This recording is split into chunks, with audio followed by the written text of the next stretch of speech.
soon as Yanko started setting his microphone down, I hit the record button. So that's a fun little audio beginning for you all, y'all. I want to thank Chad SPUNJ Birchall for supplying me with a mic stand. Although I need a screwdriver to tighten the screw so it could actually stand. But you will notice that I'm still holding my mic with the stand because I don't want to be leaning over the whole time and it's then maybe a little bit too loud. And this is I'm just so used to it that this is probably a little bit more comfortable for me at this point. No, look, I went through my goods at home and I saw that one and I thought it's going to fit Yanko's situation quite perfectly.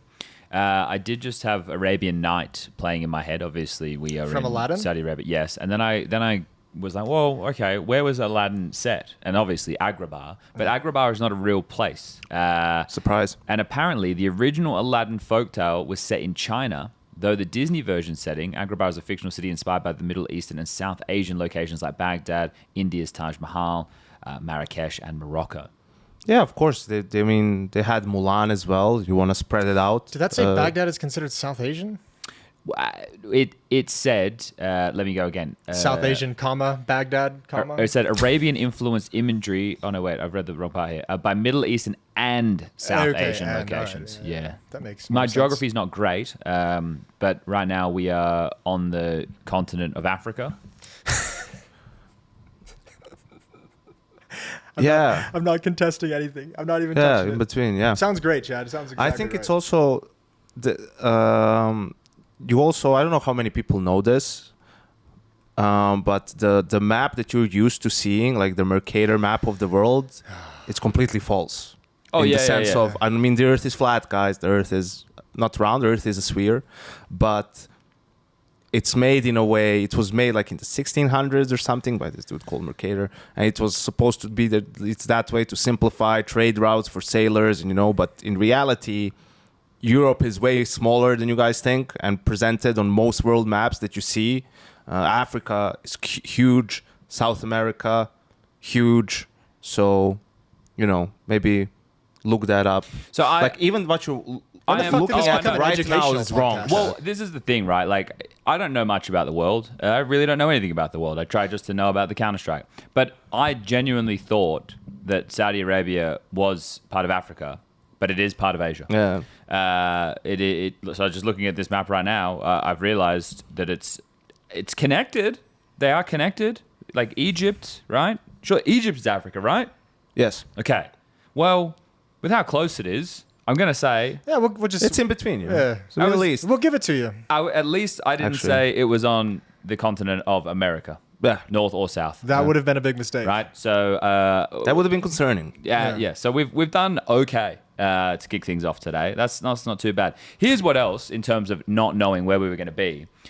I thought that we were going to be in the player hotel. And we were going to have access to players because there's not a lot that they can do here. But instead, we are not at the player hotel. We are probably 20 minutes away from the player hotel. We're pretty far from the player hotel. The players are at the same hotel as they were last time. Yeah. I went there for the media The one day. that we were at last time. That we are no longer at. It was a nice hotel. It was a nice hotel. Yeah. Buffet was so good. This hotel is also fine, but it is not accessible to the players, which does make it difficult to get players. I like how we were talking, we're going to bang out like three, four episodes with players at EWC. They'll have nothing to do, like they can't necessarily practice or play CS as much. There's not much to do, and then of course 30 minutes away at the venue the whole day working. I'm actually surprised. The problem is like, and someone will say, yeah, but they're like 20 minutes away. It's like, yeah, but the problem is like we don't know where to do it. We don't have a hotel room. We're not going to be able to use their room. We can't use, so it's really difficult. Hey, you want to be on our logistics-wise. podcast, and can we use your hotel? Yeah. It's fine. My teammate is just sleeping on the other bed, Yeah. Also, do you have an extra cable or anything like that? Like a charging cable? We could use one. We saw how using the player lounge during Cologne went with Fallen. A bit of table tennis going on in the background. We try to there. avoid that where possible. Oh, yeah. It's definitely not our ideal location. So this is why it's taken us a little bit longer to get things going. But in terms of playing, I was talking to, I think it was Flames, and he was saying that they played a couple of FaZe games, and the ping was like 85 or 89 or something along those lines. To Europe? Yeah. That's not to German terrible. server. It's not terrible. It's actually playable, That's right? like North America things, Yeah. So like I wouldn't advise it, right? It's not something I would be You're doing. going to notice it if you live your life playing on 5 ping. I wouldn't be doing it for Yeah. fun. If you right? live your life playing on 60 ping like I do, 80 ping is a walk in the park. So the fact that they can play and we're not talking in excess of 100. The Kazakhstanis are, they're listening to this and they're just scoffing at the idea of 80 ping, we'd dream for it. But it's okay that they were able to play in Europe with that, so that's okay. But otherwise, single elimination. I don't know what you boys are thinking, but I think it's very hard to draw conclusions from this and Bounty in terms of events, right? And even in terms of the year so far. I know I'm getting straight into the Counter-Strike, but That's fine. I think we're a bit tight for we're time tight for with time. you. So I do have a 2:45 call time for I a think that's 5:30 match start. I think that's something I've thought about. That's something I've thought about. Something I've thought about a lot with how busy the schedule is. It's like not every event can be like a defining event for a team's performance, right? I think it could have been if one of two things happened. Vitality kept winning or Spirit weren't changing roster. But because both things are happening, right, there are so many more questions. Like Maus didn't win and Mongols didn't win in the finals. So I was like, okay, they're close, but those are two teams that we know are lacking that championship quality, right? Both of those teams for whatever reasons. Vitality coming into the season, the conversation is, well, they're the best team in the world. Well, right now they haven't won 2 events in a row. It's still open for them to potentially win this one. Spirit's like, okay, well, oh yes, now we're talking about Donk again. Of course Donk's the best player. Spirit are fucking sick. They changed Magic's FaZe way. They've won 2 trophies. And then it's like they come here. They're sick, apparently.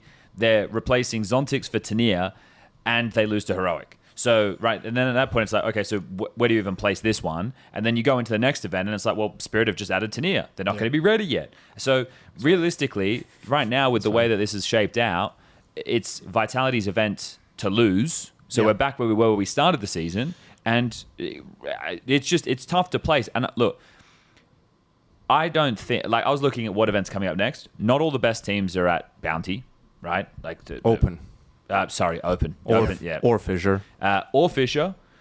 Fisher's got a pretty sweet lineup though. It does. Outside of like the top 4, top 5 missing, but it has most of the rest. There's more top teams than you would expect, Yeah. which is the impact of the VRS. Yeah. I think like people were questioning why Na'Vi chose to go the Star Ladder one. I think like Fisher is Russian, right? So if that would probably be a heavy impactful decision.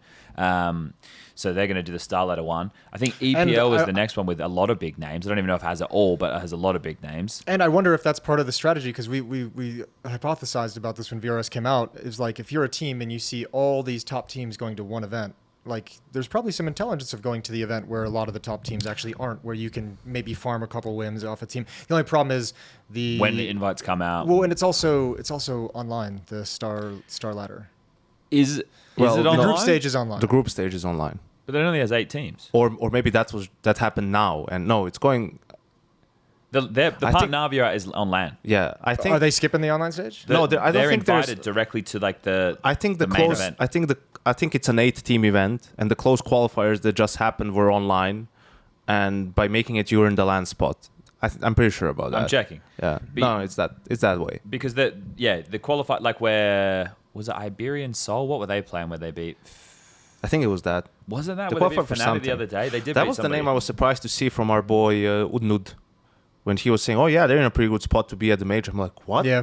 Haven't heard almost anything from them about them. I know they got back together and they don't have an org and they're playing, and okay, here and there some wins, but they racked up that much that they're It's on the cusp of making the major. That's pretty surprising because you haven't seen them at any of the lands. It's one of the things I've been hearing from like not so much players, but like people involved in like team management, like GMs and other figures behind the scenes are saying like one of the issues they're having with the VRS right now is the value of going to these like smaller tier lands. Like there's so much value in like Liquid going to this Polish land or going, like you can get a lot of points from these events and you're not playing the top teams. He's almost like it makes more sense for us to drop out of like the tier 1 events and like this is no one said this, but I'm paraphrasing. It makes more sense to like kind of drop out of the tier 1 events and go down to the tier 2 events where you get easier competition and can rack up wins rather than being on the cusp and going in and playing Vitality in round 1 and losing, Mongols in round 1 and losing. Jason, you've activated my trap card. Oh dear. Because you see, This is an early trap card. No. It's a very It's early not trap that bad. card. It's not as bad as you think it is. It's just that.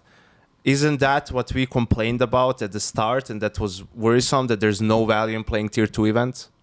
Yeah. Because now this is the argument that it's like there's way too much value in them compared to some of these other ones when you look at the teams playing there and how much you can get. So isn't that exactly what we wanted for tier 2 events to be more meaningful? Now, granted, I think some rules will have to be set in place. For example, you can't have the entire prize pool be fronted by the teams paying participation fees, right? Like I would what put Mesa tried to do. yeah, I would put a limit on that. Oh, is that what was happening I would there? put a limit because let's say I can organize a tournament in Belgrade right before the major invite point and say 100K prize pool, right? 16 teams, but each team has to pay a 5K participation fee, That's the most fucked up. right? And teams Well, would that's what do Mesa it. tried to do. but Mesa teams tried to do would- 10K. but- They but- tried to Yeah, charge yeah. this team 10K. Yeah. But teams will do it, right? Because Yeah. it's worth it for them. They don't care about the money. The money that they put in Stick of money. doesn't take away their points. But the money that they would earn, despite not making real money, you know, they would make it in points and they Yeah. could make the major. So I think it's, in a way, cool. Again, it's the first year of the VRS. So there's going to be a lot of, you know, you can see how people started figuring it out. There's this, bro, people are going to a LAN cafe in Romania, you know, or a LAN cafe anywhere, really, is my point. Doesn't matter where it is, to play a tournament. We already had teams in the first season fly from Europe to North America to play Philadelphia, Philadelphia, right? Vegas, yeah. So I think it's just a matter of time before someone figures out and someone like fills that gap when it comes to tier 2 LAN tournaments and understands that how important majors are. There's no more MRQs. It's all based off of VRS. Yeah. So if you put a event that overlaps with whatever that's at the cutoff date, you will get good teams, right? Like you will get teams that are good enough for you to get good viewership, to be able to attract sponsors, and probably like be able to make a profitable event. Maybe not the first time around or the second time around, but once you prove that you are a competent, you know, TO or something, like, yeah, You could absolutely. probably attract a good amount This of is where teams. Graham should like make his money now going forward with this whole complexity thing falling apart, right? That Graham should just get hired as like a freelancer to go around to all of Oh, these sure. small companies, and he just has to like tell them what they need to do to run a compliant event. He could be the Compliance officer. not officially Valve compliance officer, right? But like, because he understands the rules at that point, that people could actually really use his services to say, hey, like you should need to do this, or you should do this, or this will give you the most benefits. Like that would actually be a good use of the knowledge base, because for people are lazy. People don't want to sit and learn and understand, and Graham's super geeked out on As all well, that stuff. I think his answer would be, "What's the point when Valve just lets people who don't follow the rules?" Well, and also Graham and Complexity were trying to like ignite that tournament series in North America, and that was running into a bunch of issues with VRS rule changes, with not getting VRS accepted, with struggling to get sponsors attached to it. So I don't know. Starting a tier 2 LAN is hard. It's No, really I'm not it's saying not it's easy, easy, but we're going in a direction where they are having value. But Yeah. you know, if some random Polish like LAN has Team Liquid, we're talking about one of the biggest organizations in the world, one of the biggest fan bases, right? And there's going to be so many eyes on them because everyone's waiting to see if they'll fail and like go to that LAN and lose. That's what everyone's going to be tuning in for. hate watching Not Yeah, to but- cheer Team Liquid on. It's like, we want to see if it's going to be the nightmare scenario. Like that's what attracts people nowadays, right? So, or maybe from Maybe the not start of everybody. time, but so when you have. And you could argue that that's too much for a tier 2 tournament, right? But that's just where the ecosystem is, and that's where you have to sort of figure it out. What I think scares me the most about having the tier 2 tournaments being so important is like those TOs, and this is not necessarily a criticism because it's just like the lifespan of being an org and having to build that product, is those are usually the tournaments that are rougher on enforcing the rules of competition, that have a little bit less people with experience in terms of referees, in terms of organization. That's where there's like a few I have bigger gaps. fears than that, Jason. It's the lack of guarantee on the prize money being paid out for some of these, That right? too. You could say, this is $100,000, $200,000 event or whatever. You could attract the teams. The teams could play the event, and then they could never get paid that money. And then Yeah, but do they still get the VRS points? see that's. But then ultimately, again, Then the why does most the money matter, powerful entity in Counter-Strike, HLTV.org, man. Like it's gonna be up to them to do the vetting and like decide if they even want to put the tournament on. Yeah. Yeah, So but once this again, is the that's, interesting but does part. HLTV What want if- that responsibility? Probably not, but they have it. But here's the thing. What if there's a tournament that complies with everything to be a tier 2 tournament in the VRS, but HLTV says, no, we're not putting it on? Well, this is the thing, right? I think if there's a loud enough racket about certain things, or it's an egregious enough problem, then Valve will address it, just like they did with the Mesa thing. They sanctioned the Mesa guys for trying to do that $10,000 entry fee, and they were trying to. It's meant to be first come, first serve. They were going to teams before in emails and saying, if you want one of these spots, it's going to cost you $10,000, right? And that's what attracted the attention of Valve to actually do something about it. But that came with people making noise on social media, right? And that right there this is it. We are essentially policing ourselves in this. Yeah. So the problem is, I dangerous think, concept. Yeah, of course, right? But this is where, right? I am not. In the beginning of the VRS stuff, especially last year when we were hearing about it, and this year in the early stages, like I entrenched myself in it a lot. I didn't have the deepest understanding, not like a striker, not like a Mihao, not like these Jasper, guys, right? Graham. And now when I'm seeing like the level that they're going with the VRS points, right? I don't feel that I need to have that level of understanding of like, oh, what value does this give or that give, or like doing the maths crazy. I'm not a maths guy. I never was. People just saw me fuck up which continent Saudi Arabia was on, right? Like I'm an idiot. But in terms of understanding the baseline rules and what the structure is and what means what, like that's kind of where I think I need to go back in and take another look, because this is the next important part, that the fact that if this can be healthy in the way that you're kind of outlining, right? Like if it can be healthy that tier 2 or tier 3 type events are able to have a decent structure with some tweaks to the rules and some guarantees or some quality checks, then we can get to the point where this is healthy, right? Because this is the one thing I wanted to see return is like local LAN events. Now, not to the level of like back in my day, but to the level where people don't need to go to a fucking studio event with hundreds of thousands of dollars and player managers getting them fucking Coca-Colas and shit. Like, just go play Counter-Strike, guys. That's what this is. Yeah. And also, I mean, those local LANs are the things that support the local scene. So, I mean, we always have the conversation. French scene has fucking dropped out. Even the Danish scene has dropped out. Swedish scene dropped out a long time ago. North American scene's a fucking mess. And those local small LANs that the top teams don't go to are what re-energize those scenes on a grassroots level. And we need those local LANs to be able to attract younger teams, younger players, more people getting into CS, and more teams and players going. There's a lot of factors that play into the move away from those LAN events, right? Like COVID would be one of the more recent, but then in terms of things being more affordable, I definitely wouldn't say they are affordable for everybody, right? In terms of having a computer that can run Counter-Strike and have a good enough internet connection, but it's more affordable now than it was when we were young, right? To get the idea of bless you, Jason. Bless you. The idea of a good PC when I was young, like I didn't have the money, and it definitely wasn't something like even a household PC when I was a teenager was something that wasn't a normal thing. And then on top of that, you also just have societal changes. Like people like to be at home more, whether that's a pandemic thing, whether that's just the way that we're evolving as people. People aren't as social. And a LAN cafe was a bit more of a social vibe.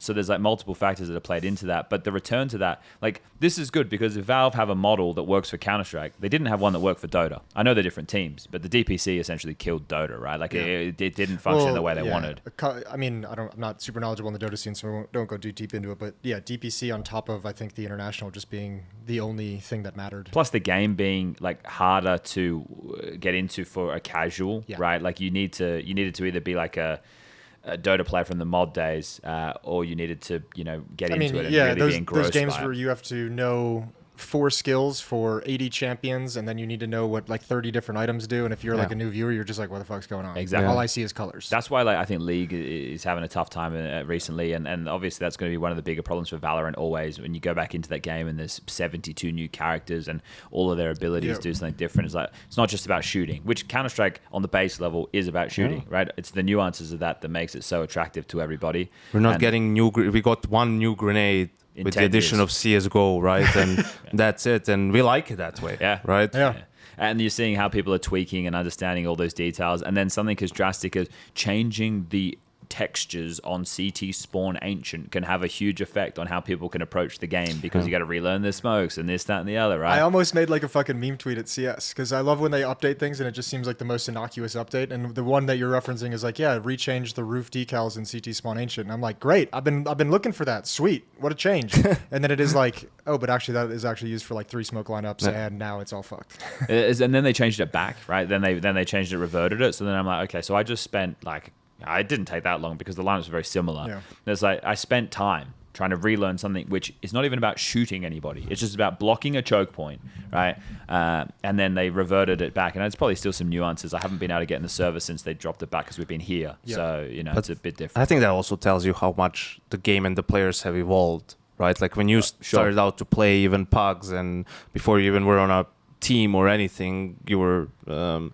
how many nades did you know, or setups, or we used to talk about that with players in like early CSGO. Like that was one talking point about Neo. Like Neo, he's not getting all the frags in the world, but Homeboy knows every single grenade in the game. It wasn't the same across the whole team. Or the NIP guys, right? Because they were like nerding it out. But I think it's also the reason why in 1.6, Sweden was so strong. The reason for that is they had a gather system, right? Like a face it Where you could learn off of each their other, own, yeah. right? Where they would play Right. against each other, pugs and everything, and then queue up, right? And that's where a young talented player would end up with a pug with Robban or Forrest or someone, and they would through that teach them the basics or just team play, like swing together, trading, like just the most basic stuff. And that's why you always had these. I like how you describe that as if it was some like cute little exchange of like, hey man, like you got to throw the nade here, you got to swing here one more. Yeah, Actually, it's just not like, at what the all. fuck is wrong with you? Why didn't you fucking swing here, you little bitch? Yeah, exactly.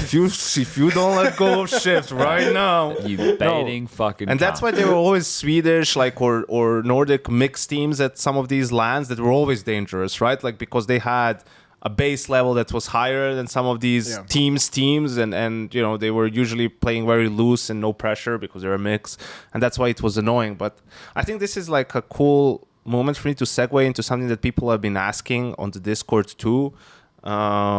Is whether Donk is already the GOAT rifler. Okay, wow, So, we've gone into a very small topic here. I have a haven't we? very easy answer for that, and it's fucking no. Yeah. Jason always is. fucking He's no. always pushing back. No, I'm with He's you. already got I'm more with you. That's the MVPs. dumbest thing I've ever heard. He's already got more Because- MVPs than Nico, guys. All right. I feel the same because literally in the acronym it's greatest of all time. And the time that has passed is A year and a half. A year and a half, right? And I don't think anyone would debate that if Donk keeps up Yeah, of at course this not. level, like he will eventually be the greatest rifler. It's like a matter of time passing, and the reason for that isn't like people don't think about these things. Like look at who are the other two guys? Probably Nico, Robs, Electronic. Those are some of the other names that are mentioned in that context. Like let's look at Nico mostly because he's been around the longest. Like look at the changes to the game over having the to keep up course with of them. time, right? Like first of all, it was a different game initially. It was CSGO, right? You come into that. How many ridiculous things did we have, right? Like overpowered guns, SMGs, pistols. We had so many different phases, but to make it more specific, remember the AUG or the Krieg era. Yeah. Like what if tomorrow there's a patch in the game that makes holding angles 30% more powerful? Like that would nerf someone like Donk, who is great at swinging and being aggressive. Or what if another like the AUG was killing aggressive players because you just couldn't win a duel Sure, against you the couldn't AUG go wide, long yeah. range. Like it was extremely overpowered. And Nico's worst year individually was 2019. Yeah, it didn't When help he that he didn't was adapt. resistant to the gun, though. Yeah, of course. But I'm saying like It was Like, it was let's be stubborn it was for no It was a reason. number of different things. He was also IGLing that year. We had interesting rosters throughout that year. And of course that and the meta too. So I think that's what people think, or they just assume he's gonna be this good the entire time. It's like, yeah, but the game around him might change. Well, it definitely will change, right? right? Because And we've then seen it's it like, change. okay, does in this patch or with this change, and there's no reason to think he would necessarily struggle with something like that, but we can't just give him the benefit of the Exactly. doubt, But I think this Exactly. is the problem, right? Because like a lot of words that we use, they all lose meaning, right? Because GOAT is a word that once upon a time meant greatest of all time. And it just gets spammed Now out. it just gets used for anything, Yeah. Oh man, that was a GOAT play, man. This is GOAT. Like, I GOAT. hate that so Right? much, But this man. is it. It should, but this is the way the language goes, right? This is natural. This happens with everything. So the problem is, it's the way that is used in the language, because it doesn't mean what it used to mean, right? And that's just how it is. It's because you need to be so extreme these days to get attention from people. Like, Right. you can't just give like a standard, like well thought opinion to some extent. You have to have some like extra sauce on it. Well, somewhere. the measurement I think has to change though. It's not like is he the greatest rifler of all time, because like that comes with like a certain amount of achievements, which if we were going to measure, he already has more MVPs than Nico in a shorter period of time. that's a major win, Right, A exactly. major MVP. So there's a lot of factors that come into that conversation. But for me, it's about like the ability of the player and the output of the player. That's why for me, like, in the conversation, it was simple, because what he was doing, right, in the time over the period, it was like mind-shattering stuff, right? It was like nobody else can do this. Obviously, Zywu is of that ilk, right? He's in that conversation. It's those two. They're kind of like from CSGO into CS2, simple, obviously not in CS2, are like our Neo and Forest from the 1.6 days. Sure. Because for those who aren't as familiar, Neo and Forest, they're the best two players in 1.6, undoubtedly, right?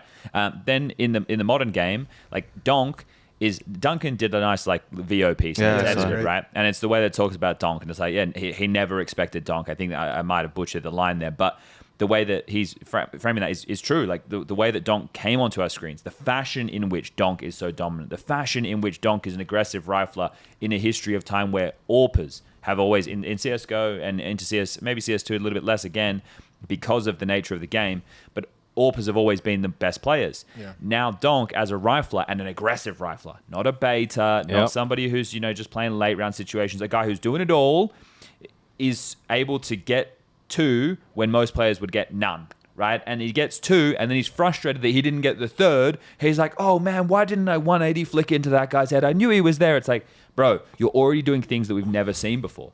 So in the conversation of revelations, like players that we've never seen doing things, again, built on the shoulders of giants, all that stuff, because each generation is learning from everyone that came before, whether they know they are or not, right? It's it's osmosis. They're kind of absorbing it from the players around them. Donk is a revelation, right? And he has taken the game to a new level. That's how I frame Donk, right? I fucking hate these stats conversations. I hate these GOAT conversations. For me, they have become nothing. They're so diluted and watered down. It's like, it doesn't. People mean don't even anything make anymore. it interesting. They just make it stupid. Like, you yeah, could have interesting conversations around it, but they just have like But stupid it's like a ass. bar conversation, yeah. Yeah, It's a couple of blokes, they're getting drunk at the bar. Instead, we just have forums where people have anonymity and they act like fucking speds. But It's like, what are we doing? Didn't we want to? Didn't we want this podcast to feel like we were just having a bar conversation? Yeah, True. but it's tough here. Here it's tough. Here it's tough. But it's also things like, look, for example, someone like Simple, the reason he fell off has nothing to do with Counter-Strike. Yeah. Right? Like, it's outside real world stuff that has caused him to, Distractions, distractions loss of and focus. everything, right? Which look at Olaf, right? I'm not saying Olaf can be in that conversation, but he wasn't the same player after his injury. Sure. Right? Like, there's so many different things that could happen. I am really hoping that they all avoid Donk and that his career is as devoid of those things as Nico's is. I think that's one of the reasons for his longevity, right? But you can just never know. Now he's a young player who Counter-Strike is everything to him. 3 years down the line, 5 years down the line, does he have the same drive? Does he have the same, Does he play World of Warcraft? Does yeah. he smoke weed? Does he have a girlfriend? Does he have a girlfriend? Remember You can Big have ones, 2 out the of three the 4. dubs, the 3 Ws. You can have 2 out of the 4, right? And like Jason said, I think you put it perfectly. It's like, do I think those things are going to happen? No, but we cannot just give him the benefit of the doubt, because how it looks at, would you have ever thought that Simple wasn't going to grind CS while he's an active player? No, you wouldn't have, but sometimes things happen, right? Mm-hmm. Yeah, there's a lot of factors that go into the convo. I think the biggest problem that you have, Yanko, and it's one that will live with you forever, is when you talk about this, people will just immediately take, you're the point that you take on the other side of this, you reference Nico immediately, and they go, well, Yanko and Nico are best friends, so fuck Yanko's opinion. I mean, I'll just say it outright. I think Nico's the greatest rifler of all time at the moment. I have no reason to believe that Donk's not going to surpass him if it continues in this way. This is the thing, though, in terms of Nico's output. Like, this event, we've played 1 series, so this is why it's just so he's back to fucking- 4-3, man. That's the did he reason. go back? Yeah, I knew it. Or is it After is your it podcast. is it I is knew it it. 16-10 or is it 4-3? But either way, it's not 4-3. It's not 16-9. Yeah. As someone who's tried to make the transition to 69 from 4-3, it's a fucking train wreck, man. But here's the thing: the fucking first mess. game he played 16-9 in Cologne was good, and the next yeah, two but were you dog get shit. that like fucking honeymoon period because your brain is so goddamn Yeah, one focused when you have series, that. yeah. I think yeah. Nico is unfortunately also one of those guys that changes it too often. Sure. Like, he, even when he was like, in 20... Was he doing that when he was at his best? Same with A Mice, little mate. bit, yeah. Yeah. Like, it would be at the very least crosshair or tweaking this a little bit, and sometimes it was the least resolution back then. The resolution was always 4-3 stretched, but it was sensitivity and maybe something else and so on, and now it's... They all do crosshair pretty frequently. Yeah. Can I give you a dark horse for greatest rifler of all time? I don't know if it would fall perfectly under dark horse, but someone that doesn't get talked about in that context too much would be Rops.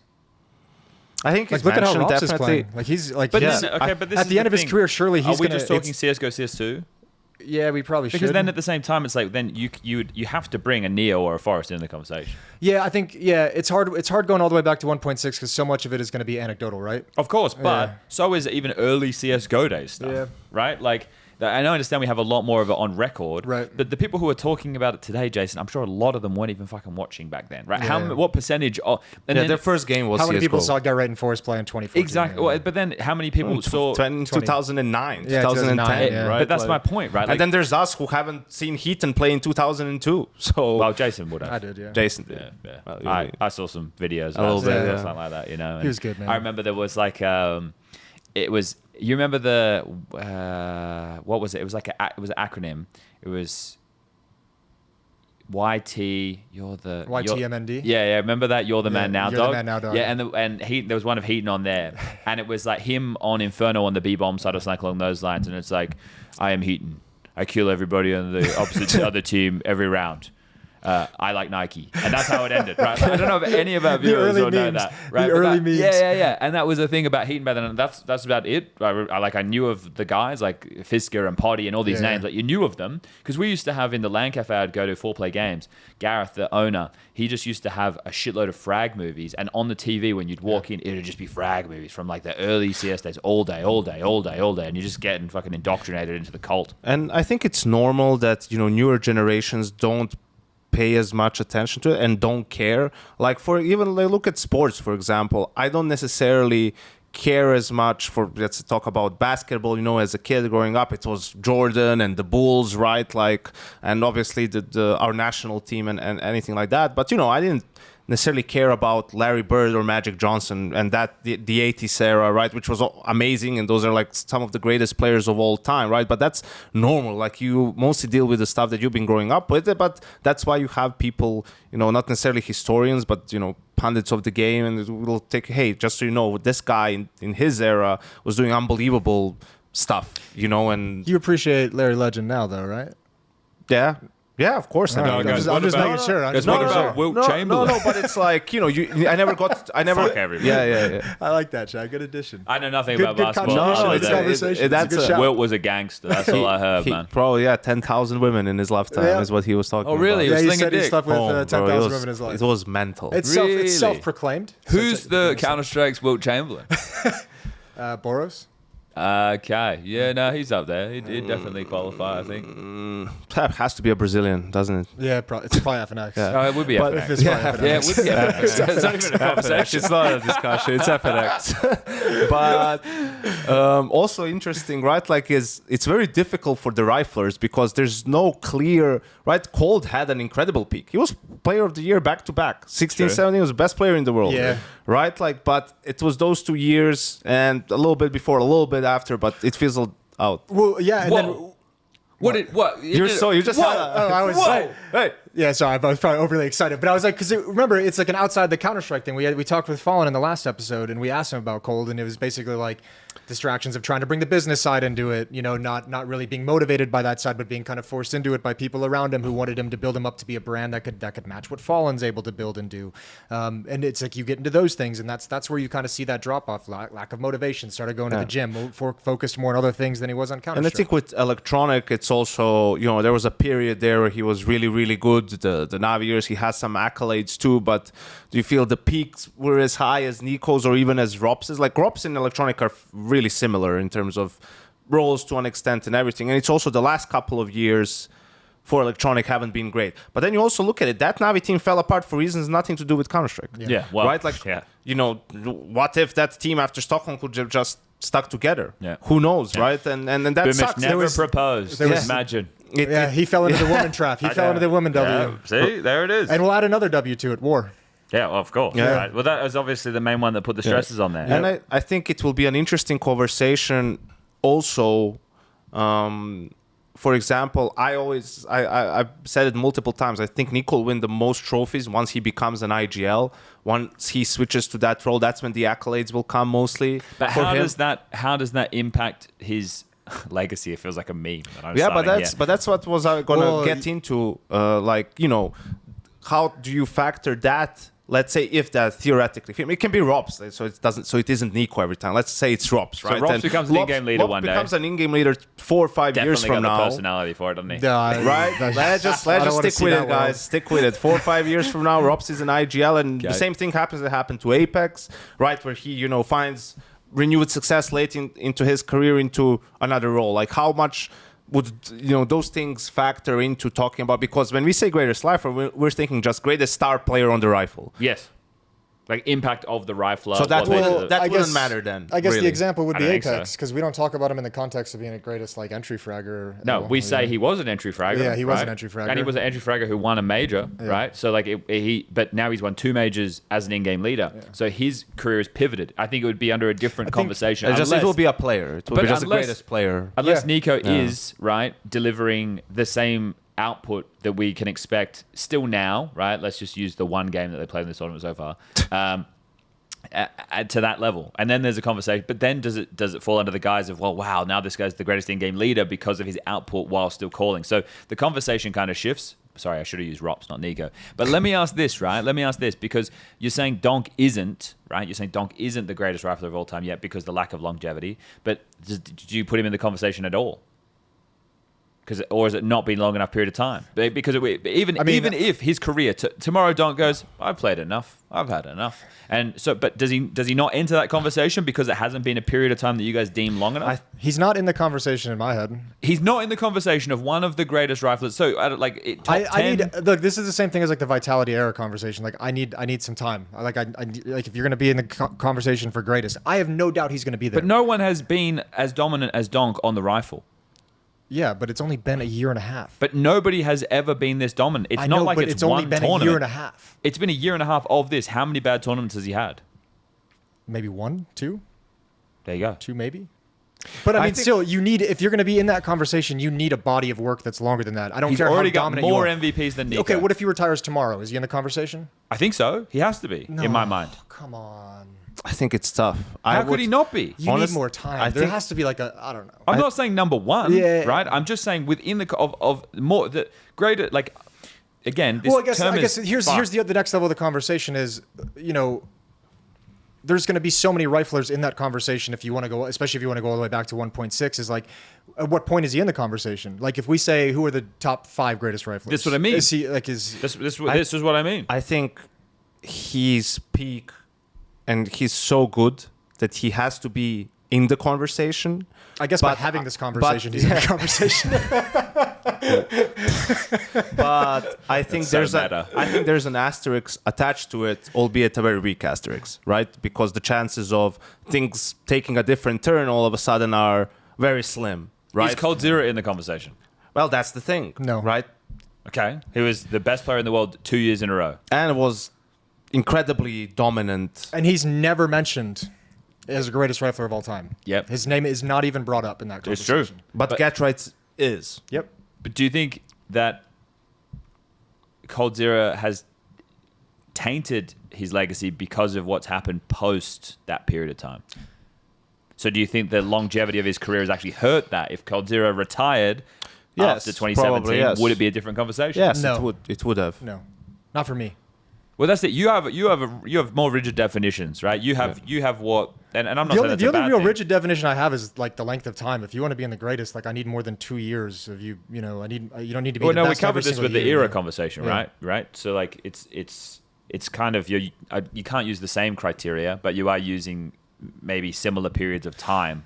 Because time isn't the part that's impressive, I don't right? know. I guess maybe I am being a little bit harsh on it because, like, I guess you can be. You can be in the conversation without ever being actually able to be the number one Sure. greatest. Well, Donk's been good. Not good. Donk has been Donk, and I don't mean that in the sense of wow, he's 18. He's been Donk for 18 years. What I mean is he has been the player that we have known for over a year and a half now, for longer than Vitality were the best team in the world. Yeah. Undisputed best team in the world. Yeah. Yeah. So, like, for me, based off of what Donk does and what I'm seeing, and the level of the game that's getting pushed because of him, and then what I expect we'll get from Kiyosuke in the long run, what Monacy is able to do, etc., this kind of next generation, I'm impressed by the way that they take concepts that we all know, right, and push them to a degree that we didn't think was possible. Right, that's the bit that I enjoy the most about the modern player, especially the elite modern player. the library of information they have in their head in terms of the decisions and the way that they've approached the game and the way things have adjusted over time, that's an amalgamation of everybody who came before. But it's the way that they, with all that information, because they aren't the only players in the world with that information, it's the way that they're able to utilize that, which is what makes them freaks. How you put it together. Exactly. When you, So for me, right, that's where I sit here, and because I always see this conversation, and I hate it. And I think the reason I hate it is because my ego takes a bit of a hit. Is when people say, oh, like back in the day, the NIP were playing against plumbers and shit. This is from guys who can't even fucking put the mouse in the right direction, right? Like these are the pundits. They're not pundits. These are the people on the forums out there who are maybe played Counter-Strike now, and they're probably dog shit. All they probably play is Face It. They might be level 10, probably not in most occasions, and they have no base level understanding of Team Counter-Strike, right? Literally none. Yeah. And when I hear those conversations, it's like, that was Counter-Strike back then. You can't just say that didn't mean anything because it was a different time. It's like taking early anything. Early baseball, early NFL, early UFC, early boxing, and just saying, oh, well, nothing that came before matters. It's like, you'd say that with society. Oh, yeah, okay, so only modern day society matters. Nothing, like the Egyptians don't count. Like, well, we don't give a fuck about any of that. It's like, what are we fucking saying? Yeah, you kind of got to judge it for its merits at that moment. It's like, and this is when then you have to give credit to the teams that we consider some of the greatest teams of all time who push the meta to go into a new place. Like Astralis pushed the meta to get involved with more utility and more layered and more nuanced. There's also a reason for the phrase, standing on the shoulders of giants, because unlike Donk, whose salary probably already is in the tens of thousands. I would hope he deserves it. He better be. And at the age of 18, right, like guys like Forrest or Get-Right or Heaton and Potty were playing for 500 euros a month. Yes. Or 1,000 euros. Or nothing. You had to be a plumber. Like you had to have a second job, and they were doing it. And they were doing it for the love of the game, right? And the love of competition and everything. And it wasn't a sustainable lifestyle. It wasn't something you could. I mean, bro, how far back do you want to go? Like. Yeah, exactly. It wasn't even like YouTube. Like, people don't even realize the first 8 years of Counter-Strike was no YouTube. Like you had to go into it, and there was no fast forwarding or skipping rounds and demos. You had to go watch a fucking 1 hour game. Yeah. And if you wanted to find and rewatch something from round 5, you had to start it over and watch rounds 1 through 4 to get to 5. Like what the fuck? You couldn't. There's only so much advancement streams, you could just watch the scoreboard, and that's it. So it's thanks to those guys that the game became popular and people played it more and more, and all of a sudden now there was a business in it where, wow, if you run tournaments and if you broadcast those tournaments, where we're now at a level where it's actually a viable career to be a professional Counter-Strike player. Right? We have academy teams, we have coaches, performance coaches, staff, managers, you're traveling, they're doing all this shit. It's the best time ever to be a professional Counter-Strike player, right? Like even now better than 3 years ago, than 6 years ago, right? It just keeps getting better and better. And that's thanks to those guys who were just like traveling around doing it for the love of the game. And obviously when money comes into it is when you're trying more and people are evolving, and that's when we got the jump in the meta and everything, and people looking for every single little detail, how they can get better than the competition, Astralis and everyone that came after. I have a question. Yeah. And it's not to do with the screenshot you just took, which freaked me out. So talking about like Donk, greatest rifle, all this, I made a comment the other day, and then when I made it, I was like, well, I think I believe it when I'm saying it, but then in reflection, I wanted to think about it a bit more. I said that something along the lines of, and I don't even remember where I said it, I just fucking don't stop talking, that Donk is like the greatest carry player of all time. And when I said it, I'm thinking about the modern day of where he's playing, and just like there was that stat, wasn't there, that I forget the graphic. I remember seeing it from HLTV. It was like if Donk has a sub whatever rating. Yeah, Spirit lose like 80-some% of their games. So, but then obviously you've got like Simple with Zeus and Edward in the backpack, right? But I don't remember. Like I'd have to go look at games, and I'd have to look at stats, and then also we have stats 2.0 and stats 2.1 and 3.0, and right, and then also obviously Zywoo back when Alex always used to flash for him, but they were flashing for him. But they were really throwing flashes. There was a good flashes. So like I think for me, like Simple, Zywoo, Donk are the 3 like biggest carry players of all time, right? Like that. I don't know who, like Neo back in 1.6. 1.6 Neo was yeah, there, yeah. He was there. Yeah, he was actually an insane fucking carry. Like that was mental. But let's not go there, because I think maybe there's only a few other people in the world we could have those conversations exactly. with. A few of them being the players, another one being Duncan, and none of them are here right now. So as far as like CS:GO, CS2 is concerned, Simple, ZywOo, Donk are, in my mind, the three biggest carry players we've ever seen. It just determines like is my recency bias saying it's Donk? I think even ZywOo is a little bit of recency bias. Okay. But for the sake of let's keep it in. Jason, I'm worried that we can't see OBS. Oh yeah, you're worried it's just gonna end. Yeah, sorry. Sorry, it freaks me out. Yeah, good. I think what's fun about it too is like stylistically very different. Oh yes, yeah. Like ZywOo's a hard carry, but like he doesn't give like the explosiveness of a Donk or a Simple. He's just Mr. fucking consistent. Duncan might want to throw in Prime Kenny S in there. I don't know. Yeah, that's fair point. Yeah, or Prime Kenny S. Guardian 2015, man. 2014, 2015. Like there's been players that have had these insane peaks, but here's the thing: it's almost exclusively oppers. Sure. Well, right? ZywOo and Simple are hybrids, right? Even though they are the AWPers for their teams, I would classify them as hybrids, especially in the modern game. Obviously, this is where it's hard because we're not just having the modern conversation. You have to be a hybrid. You didn't always have to be a hybrid. Just look at JDM, right? Like, or Searson. Right? There's a lot of players who didn't have to rifle, but now if you're an AWPer, you have to rifle. You can't just be an AWP pistol specialist. You need to be able to rifle. So, I think like that for me is maybe more of an interesting conversation than who's the greatest rifler of all time. It's like who's the most carry player. And then like this is where time periods actually come into more relevant, because Donk's been a hard carry player for a year and a half. Simple, I couldn't remember, but he didn't always have guys that he had to carry. It wasn't always. It was definitely a lot of time. His early career was. Yes. Yeah, his early career, but for he sure. wasn't lifting trophies in the early career with Hellraisers or Flipside or anything Flipside. like that, right? So there's the difference. Donk is carrying and lifting trophies and winning MVPs. Simple won the major when he had elite players around him. He was part of one of the best Batman Robin duos. Good question. Now, if I wanted to play the other side of that, the devil's advocate, couldn't I say something like, yeah, but Donk's dominance came in at CS2 early on, where teams and players are still adjusting and adapting and figuring out how this game exactly works. Still dominant now, though.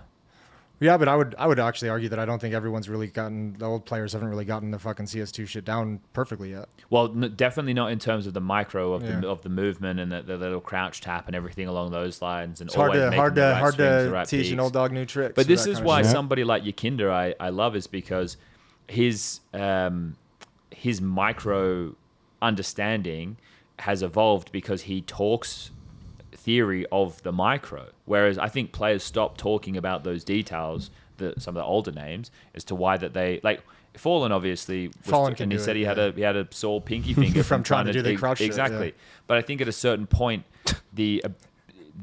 not the ability to learn, everybody has the ability to learn, but the hunger to learn. But it deteriorates with time as well. So we always mention that because we've gone through it already. Is like, as we've gotten older, it's like if we wanted to stay competing in Counter-Strike, it's not the skills. It's like the mental focus and being able to like put 16 hours into Counter-Strike a day the way a 17-year-old is going to do. Like once you hit a certain point in life, you're just like, there's always going to be a 16-year-old who has double the amount of time that I have. Yeah, it's not even the amount of time. It's like, let's say you're putting in the time, but you're not as excited about it. Sure. It's like you're working more, and they're like so excited and so engaged with the game in every little thing that they do. It's like that's why they get better returns, and sometimes you want to put in the hours, but you're mostly like just going through the motions and kind of doing it, and you're not going to get as high returns from that as a younger player will. I've been trying to go through saying going through the motions seems bad. I've been trying to play a lot of pugs. Like I had a couple of days in between Cologne and coming here where I had played 10 or 11 games. And some of those days were catastrophic. Like one of them I lost 8 in a row and then I won 6 in a row. That was in one day, right? Like, but I just kept queuing.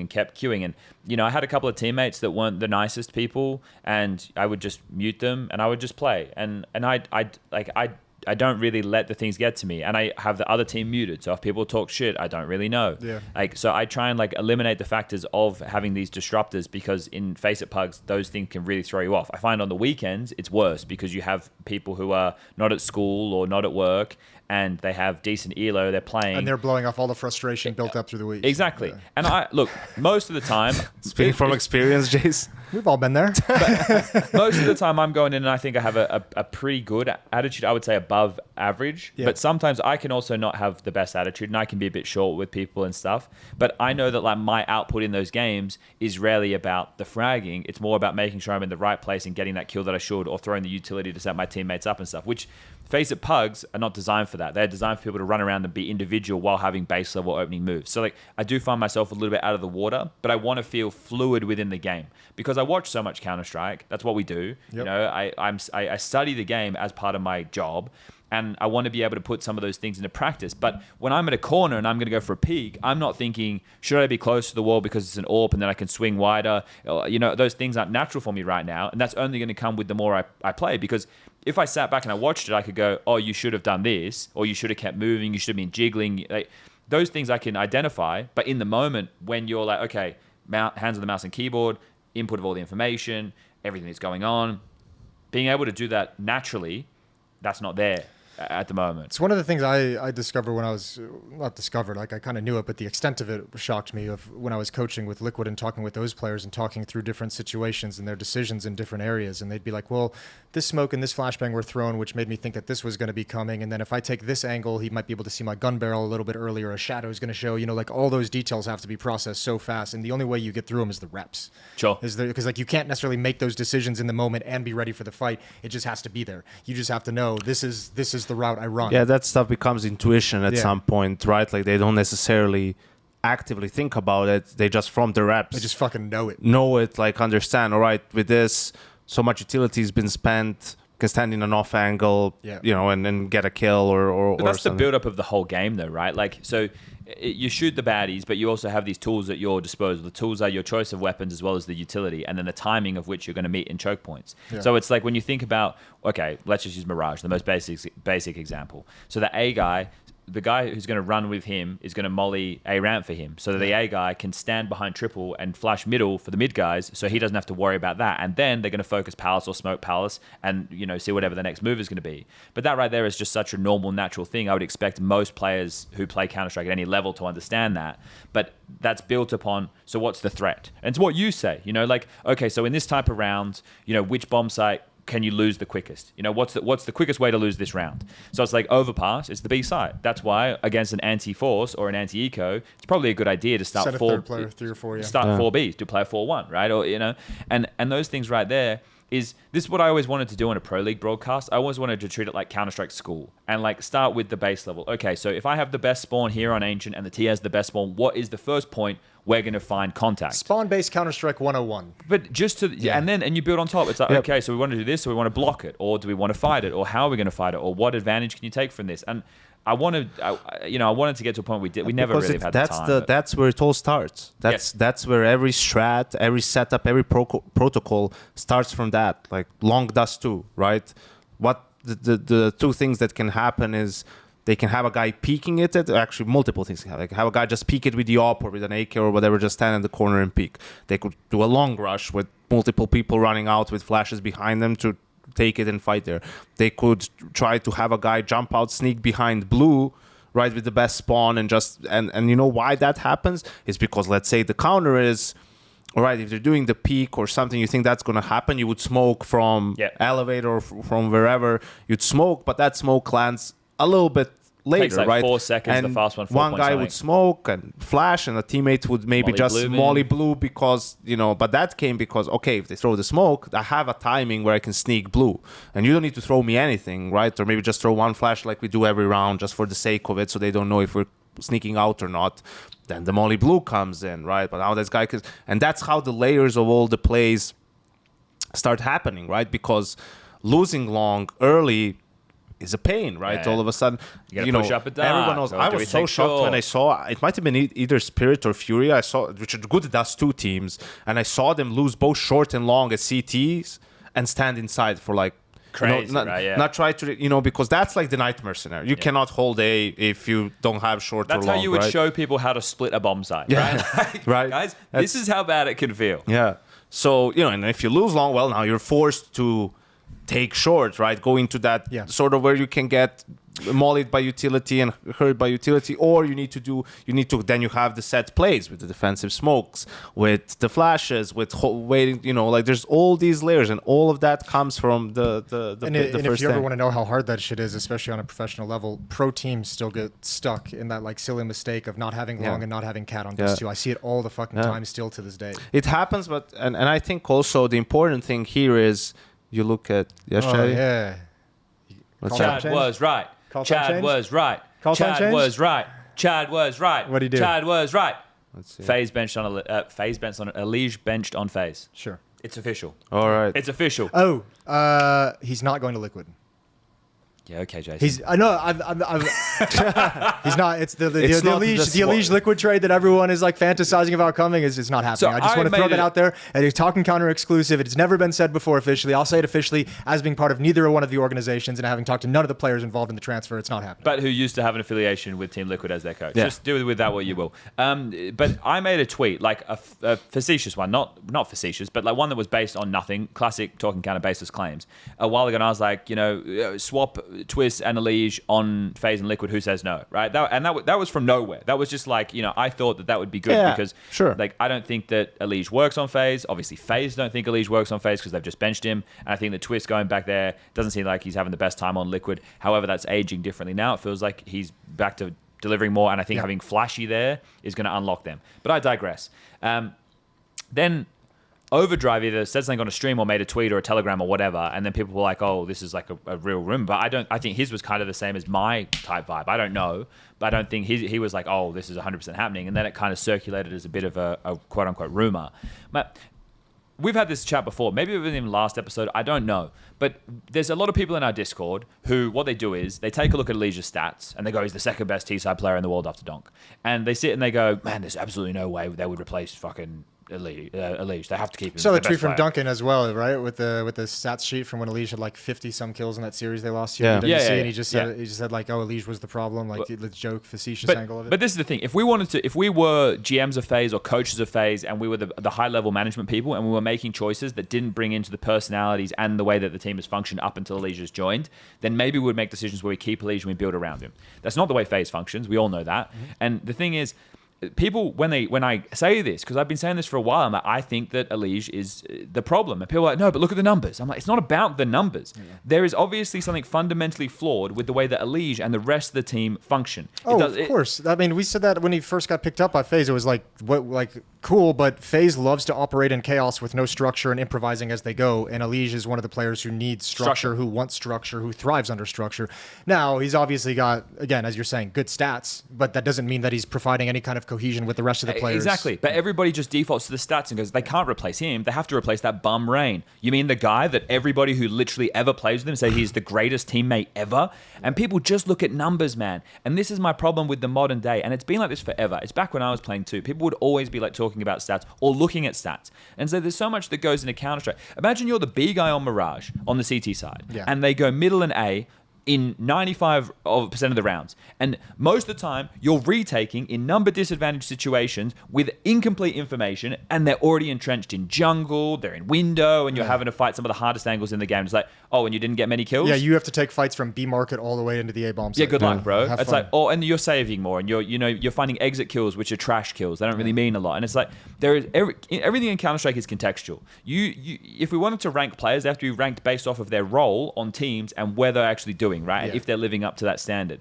This thing with the FaZe thing, do I think that getting rid of Elige and adding a new guy is going to solve all their problems? No way in the world, right? FaZe need a complete rebuild, and if I'm FaZe, one or two things has to happen. Either Karrigan has to retire and become the coach of the team, or they have to pick up Ash as the coach, right? I think that they need a leadership change over there, right? Sure. And I think they need to do what Liquid have done, what G2 are doing, what Na'Vi have had, is get a strong coach. And out there at the moment, I think Ash is the one who's not part of a big organization, and then start using that to future-proof. Because you can't have this rockstar style forever, especially if you're not going to buy players like Simple. And especially if you're going to be a little bit, as we know, the FaZe organization very hands off overall. Like they have Eddie, they have people involved in it, but as an organization, they are very like much. Kerrigan is sort of the GM of that team in a sense, makes the decisions. But yeah, I think it's it's a tricky conversation, obviously, because Elige's numbers are good. But let's say, what did we say about FaZe, in the months leading up to this, right? It hasn't been the way they approach the game is like terrible, right? Like what you see them doing on the map still makes sense. It's like, oh yeah, this guy goes missing. They're missing 5% from a couple of. They lost that killer instinct. Yeah. The FaZe magic isn't there anymore. Where they will still manage to grind games out, manage to do this, manage to do that. Also broke his dip in performance. Well, now you have, Elige, who's an aggressive player, Rain, who's an aggressive player, and Kerrigan, who sort of has to be and is an in-game. And, so what's left for Broky just has to be super passive, which is not where he excels at, right? And then the conversation is, okay, so if Elige, or they feel Elige is the cause for these things, right? And that they can make up for his fragging from someone else, right? Whoever takes over the roles, and they would gain some of that back. Okay, this guy would play 5% better. That guy would play 5% better, and atmosphere within the team would be better, where they could find some of that magic back.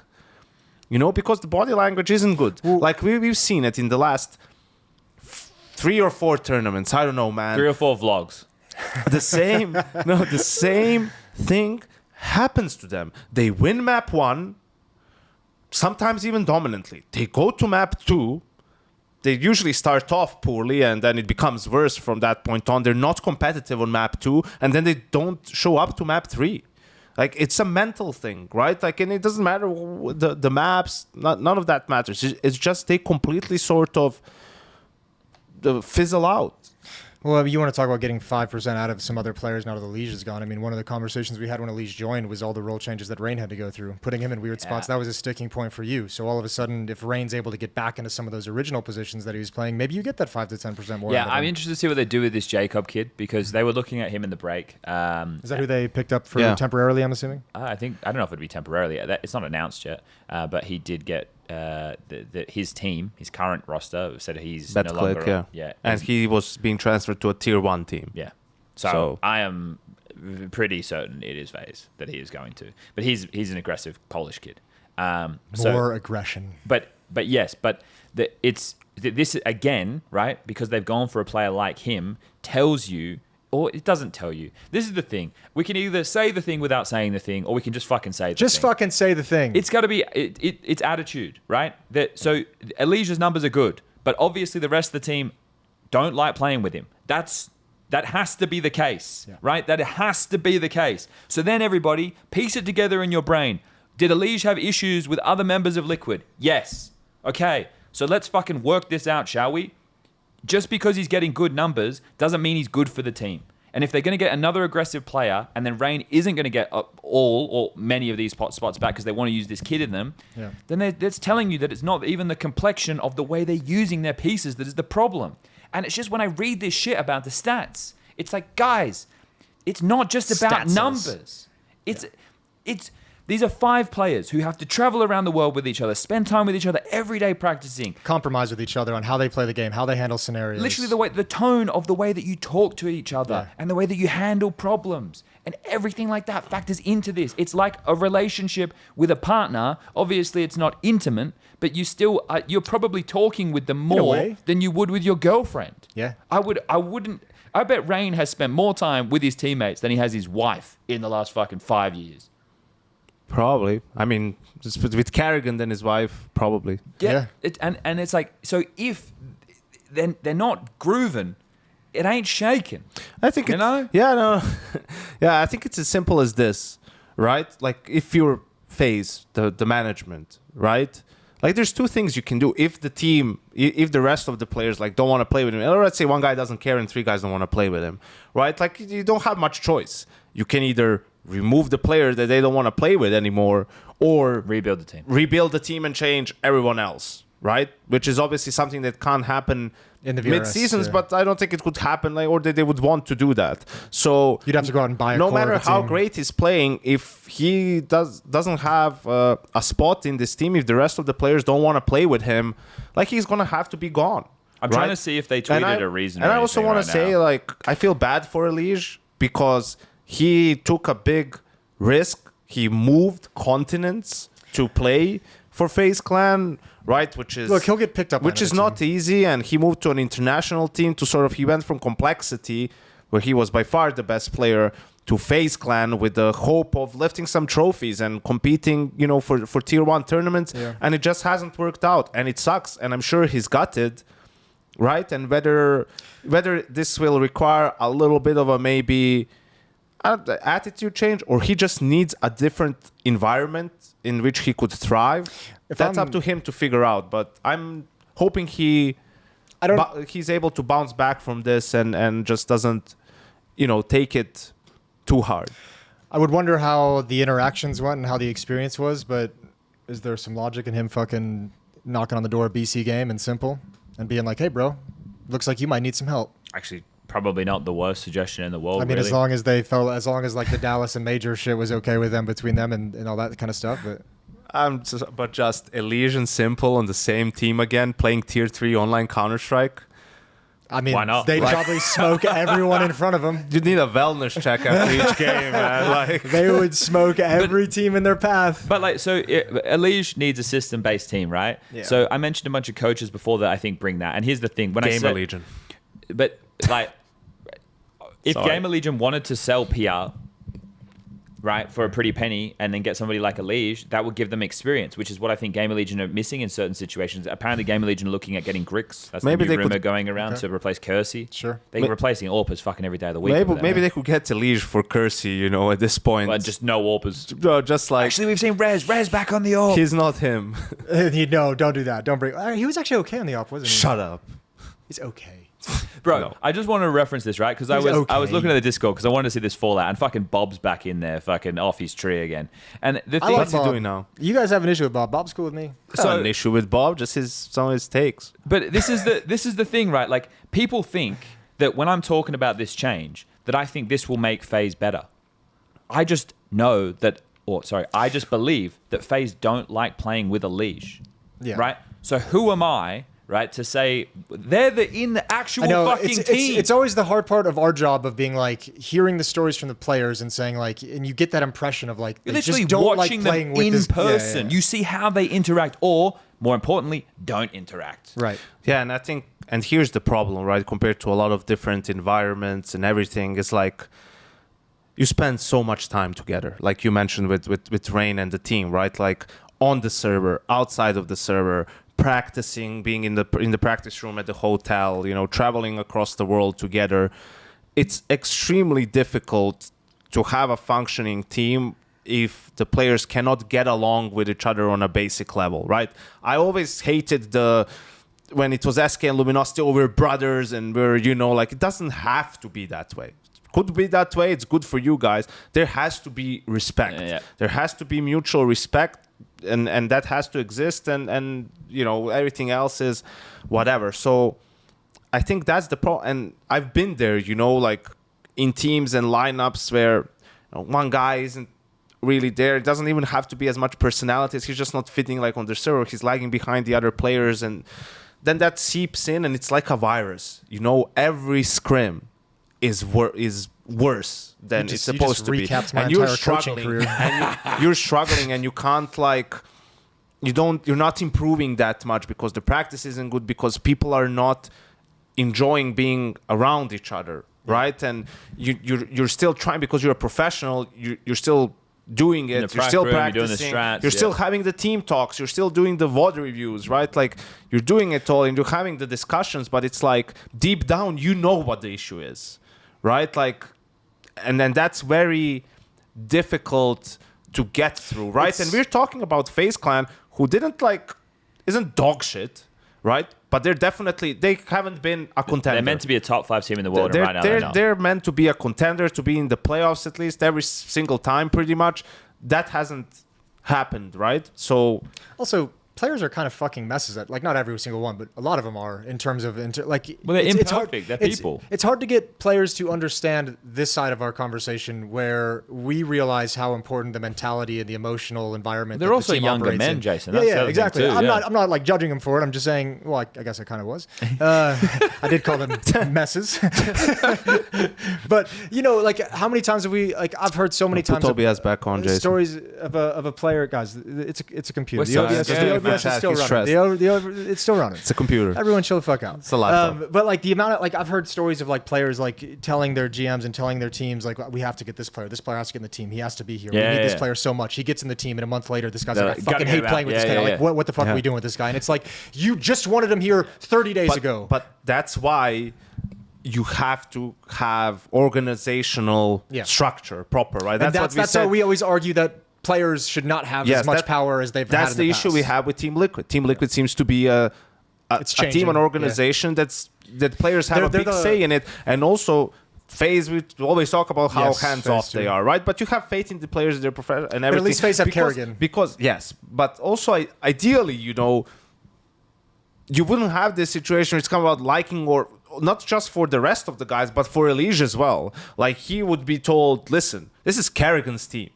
You're going to play the way he says, and we don't need second opinions here, right? Like, in terms of, sure, sometimes you want to bring something up, of course, but if... Yeah, you have an idea, you have a move, that's okay, but the philosophy of how we play the game... You're not changing the philosophy. You are either playing in this philosophy, and you can play in this, or you're going on the bench. And not going on the bench, or you're not coming to this team, because this is a conversation that has to happen before. If Kerrigan doesn't greenlight, you don't get to do it. Before joining a team, right? And then you don't have this problem of differing opinions and whatnot, and constantly complaining, or whatever it is, right? And on the other side of things, the remaining guys are like, this guy was vetted, he's on board, you're gonna fucking make it work, right? Like, we don't like him. Who cares? And then that's the problem. In a different organization, I doubt something like this could have happened to the same extent. Liquid's like the last big org to finally make that transition into where, like, the power is leaving the players. Well, this is the thing. I think they're very late to the party. I think the flashy pickup is great.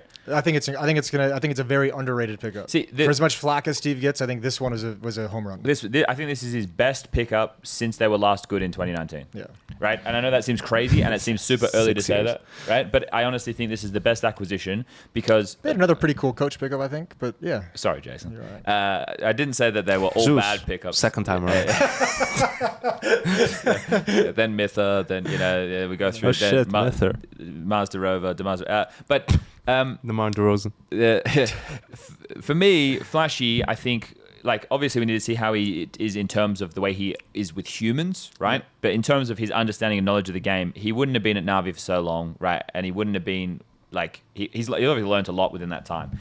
Now, I'm going to say something, and I haven't thought through this opinion to any great depths, just like all of my opinions.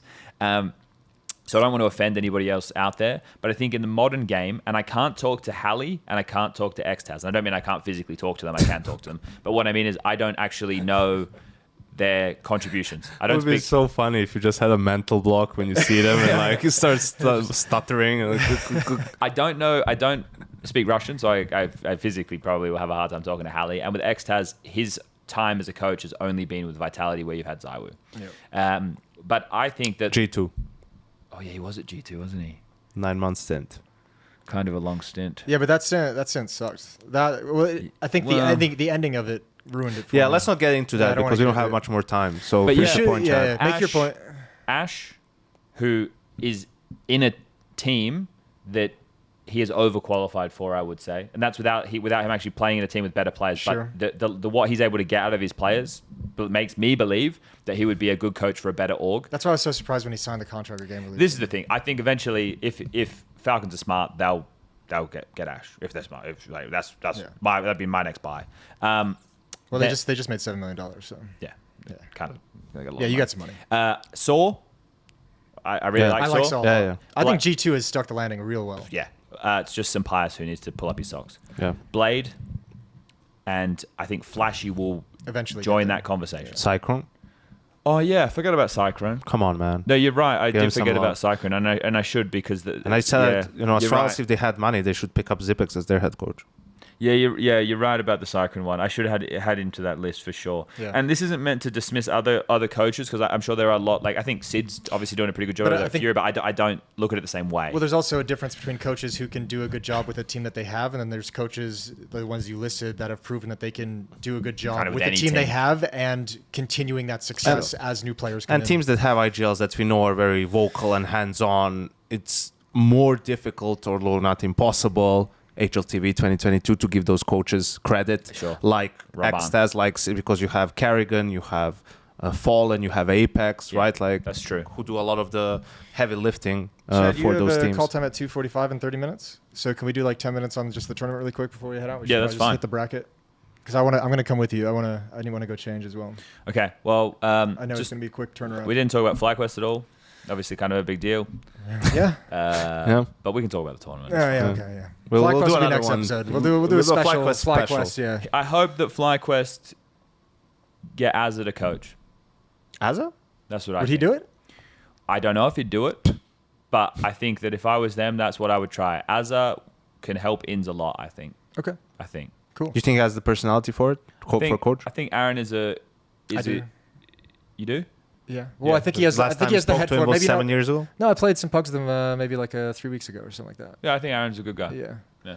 And I mean, Huh? he's a guy who made a transition into IGL as well, so he's got some experience in that regard. And he learned some of what he knows from He might me, have to get a so, little bit. you know. Yeah. He might have to build up a little bit of like an asshole edge to him. At I some think level. he could be I think he could He do could be it a if pretty he good needs to. asshole? Yeah, All right. I think he could do it.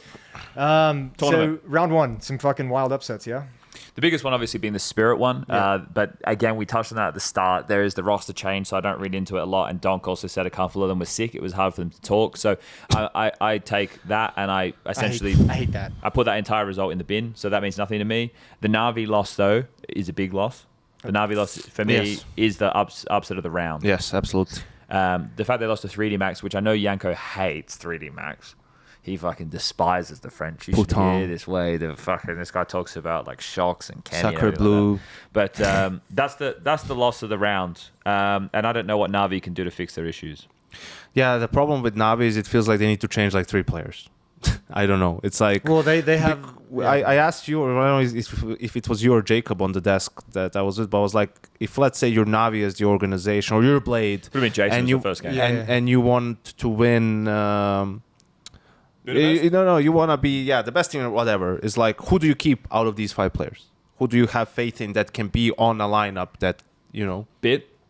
Yeah, That's an easy one. But anyone else, I'd keep Alexi. you would. Yeah. Compared So to the it's rest tight. of, but Well, I compared mean, to the rest of do you want to do in-game this leader as like? field- Are we doing this as like a fucking blank whiteboard, or are we saying that we got to stick within the VRS rules of keeping 3 people? No, I just mean blank. I In think terms of Makazi like, who has do you been think? better than Do I you think expected. these Yeah. players? Do you think Ima has shown over the last 2 years enough quality to there he can be a member of a team that can be a contender, right?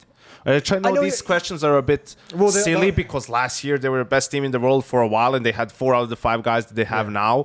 But other teams have made changes. Things Yeah. have changed around them. I always have a hard time with these questions because my mind always goes to like, I know I agree with you to a certain extent that Ema hasn't necessarily proven that he's like untouchable in the roster, but it's also the other side of the coin is always who are you going to get instead? Well, this is kind of where you wish that they had just let Simple go to BC Game on loan, play like 6 to 12 months worth of this Counter Strike, get the reps in, and then This is a very baseless claim, as we love to do Favorite. Uh, here. But I think a couple years down the road, I think we're going to hear some things coming out from the camp to where the relationship between Simple and Navi Was soured in some way during Yeah, this whole could be. benching experience. Could be. That's the only It's just explanation I have in my sad, head. isn't You know It what is. my hope is he proves that he still has it, and then at the end of the year he goes to G2. I haven't watched any of the BC games that he's stats are played, good. but his stats are good. we fucking love stats And here. we That's just all talked about talk how much we fucking We love fucking stats. love Especially. stats. I'm not going to speak in any depth on it But because I haven't seen it. Stilgar said that they wouldn't get Simple when he was on HT confirmed. Stilgar's the boss over there at G2. That was then. This is now. Yeah, well, that's the thing. Your AWPing options are kind of limited. Sampai's had a better train than he did the Ancient yesterday, but yeah, I don't know. Sampai's hasn't had his same form since CSGO. No, he's not been able to get it back. Mate, they're out there calling him Sun PayPal. That's the nickname that they have for him on the forum. Sun not bad. PayPal. That's not bad. I mean, when heroic put them as a package in that deal. You know, like they Yeah. wanted to offload them real bad and told G2 if you want, so you have to take some players. So Pulled the wool over their eyes on that one, didn't yeah, they? so But, I think that's still a good deal. Like, it might short term not be the greatest thing, but, you can be patient and wait for a good offer to hit the market. You can, True. Yes, they do have that ability.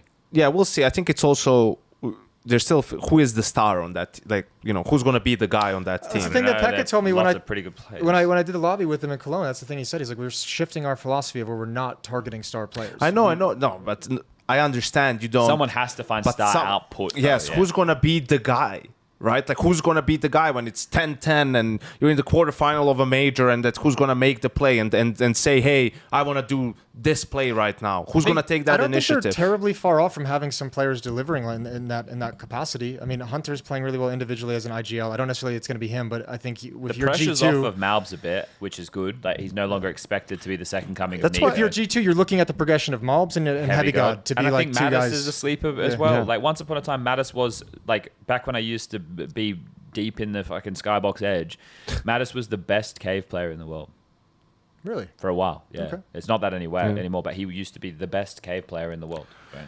So, getting someone like Simple would alleviate the pressure of everyone else. All eyes would be on him. Doesn't have to be him. Could be some other guy down the line. But yeah, in any case, despite the loss to Falcons, I think people are still very optimistic about them. The Astralis lost to Tyloo sucks. That's the third time they've lost them this season alone. Two of them were at Fisher, one with the A best of three, two best of threes and a best of five. They were 7-0 up on Train, and they Yeah. ended up losing that last map. And that's sad because like Astralis with Hooksy is like a team that I was like been looking at and been like, oh, they're poised to make a little bit of a leap here. Like, Yeah, step up. Device made a tweet saying, he's his worst performance in this roster. The thing is, because they have Hooksy, who is an in-game leader who knows what he wants to do. Like, I don't mind your call on the Zipex thing. Like, I actually think that's a good, nice way for him to reunite with the Astralis brand.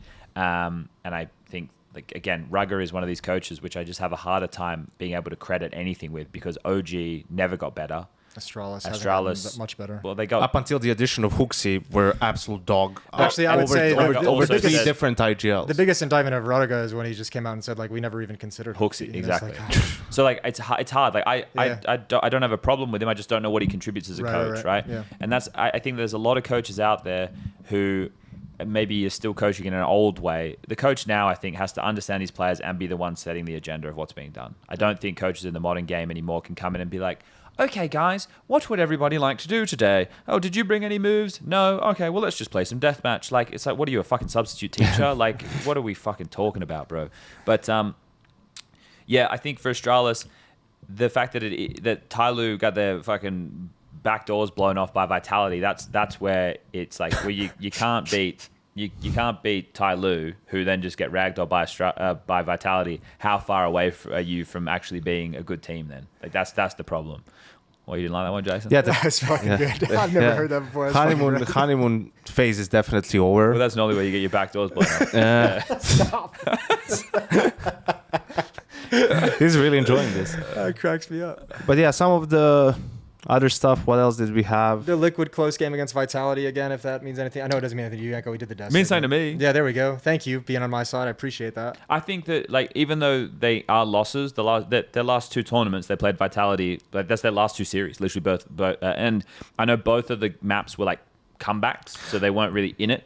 I think they'll lose harder to G2 than they have to Vitality. And that's reasonable, I think. I hope that's not the case, because I would like to see Liquid, for the org's sake, being able to build back in. I think the shame about the two close losses to Vitality here and at Blast are like, that's a team that just could use a confidence win. Oh yeah, but That could Nav's use a got his confidence balls win. back. Yeah, he does. Nav's playing It's like good to he's, see. he's not playing like a scared little puppy anymore. He's back to and it's good. It's good to see. Yeah. So I actually think there'll be an upward trajectory. The thing is, I agree with you. That win was so necessary, not only for confidence, but if they had taken down Vitality there, old mate fucking VRS King was saying that they would have gotten over like 100 points or whatever, and it really would have helped their major qualification. Because there's redemption, I think, for almost all of these players on the line in this team. And I think that they will make progression throughout the season, but it might be too late for them to not make the major. Yeah, they have 3 events coming up, I think, that are pretty big. I think they're doing the cutoffs on the They have Blast 6th. open. Blast, they're doing Fisher, they're not- doing that Polish event. They're not. They're doing Fisher I think Liquid. so, I yeah. believe so, yeah. They should be if they can. I'm not so sure. They should be doing everything they can. They need should. points, yeah. They definitely should. But I don't. Oh, maybe Yanko's right. Believe that But they it would are. be weird for them to snub that, or did they? Were they not in the range for invite? Because only 16 teams. Yeah, but people. Yeah, I don't know. But Declined it. FaZe officially announced J.O.A.T as well. oh, okay, Yeah. cool. Fisher, Playground 2. Oh, Liquid is in it. Yeah. They're the lowest seeded team in the tournament. Yeah. But I mean, I don't think they're going to care about that. I think. There's Mongols no are there. vitality there. I think, yeah, exactly. I think Liquid No are spirit there. Liquid probably. I think Liquid as a team probably have the perspective that if they didn't play Vitality here, I think they look at this bracket and they're like, there's probably like a lot of teams that we could beat here. We just get stuck playing Vitality. Ah, well, first But round. that's your own fault. Yes. Right. Yeah. And that's the thing. Like when people go, oh, We but- foreshadowed it. dude, it's such a common thing to see people go, man, look at this bracket. Who fucking seeded this? A guy without eyes, ears, and a brain? It's like, no. So, guys, the higher seeded teams will end up on opposite sides of the brackets. 1 and 2 will be on the opposite side. And then you'll have 2 and 3 on the same side, and you have 1 and 4 on the same side. And then guess what? We've been doing this forever. So will one side of the bracket inherently be easier than the other? Yes. I think the spam of Swiss system maybe broke people's brains on True, bracket play, that's you know? true. Yeah. That is a good point. But yeah, I've referenced it a few times. The Falcons win was a good win because Monacy and Nico actually connected to the server. Yeah, that was nice. That was a good And change. also because they still lost 5v3s, anti-ecos and stuff, but they didn't lose the Collapse. game because of it. They didn't collapse. It was very apparent that they had the confidence and the belief in the win throughout, you True. know, and that's super important. That's why today the game Mouse versus game. Mouse is going to be hopefully very exciting, right? And it's an important game for Mouse to not lose. Are you going to feel hang like. around and watch, or are you going to come back to the hotel and watch? I don't know. Well, you and I are both only doing the first No. game. If so. you, I can. think We can. you're on both games today. I don't think so. No. Never Are mind. you on both games? I'm not. In the rotation doesn't matter. What you in the table doesn't really matter. And the other game that's really important for me. Fuck the table. I'm just going to tell you guys right now, I'm right. But move on. Go. Sure, bro. The other game is Vitality Mongols. Why? Because it will be very telling. That's tomorrow.